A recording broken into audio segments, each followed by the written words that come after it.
Satu keluarga dikabarkan tewas akibat kecelakaan maut yang melibatkan mobil truk pengangkut CPO BL8725AL dengan Honda Jazz BL1644WA di Jalan Medan Banda Aceh, Gampong Simpang Betong, Kecamatan Muara 3, PD, pada 30 Desember 2022 Jumat dini hari. Adapun korban yang meninggal dunia sebanyak 6 orang berasal dari Kampung Kuala Manye, Kecamatan Pantonre, Aceh Barat.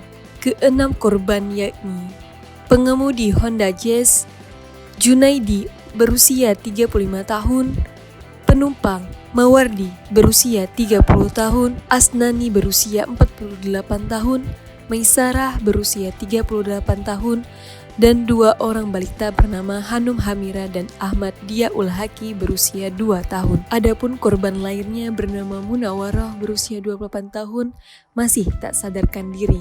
Kapolres PD AKBP Padli melalui Kasat Lantas Polres PD Ibtu Mahruzar Haryadi menerangkan kecelakaan tersebut bermula saat mobil truk pengangkut CPO yang melaju dari arah Banda Aceh menuju Medan mengalami remblong hingga mobil terbalik ke arah sisi jalan sebelah kanan dan menimpa satu buah mobil Jazz yang melaju dari arah berlawanan. Akibatnya sopir truk bernama Bahtiar berusia 41 tahun mengalami patah pinggang. Petugas telah menyita sejumlah barang bukti dan kerugian material ditafsir mencapai 110 juta rupiah.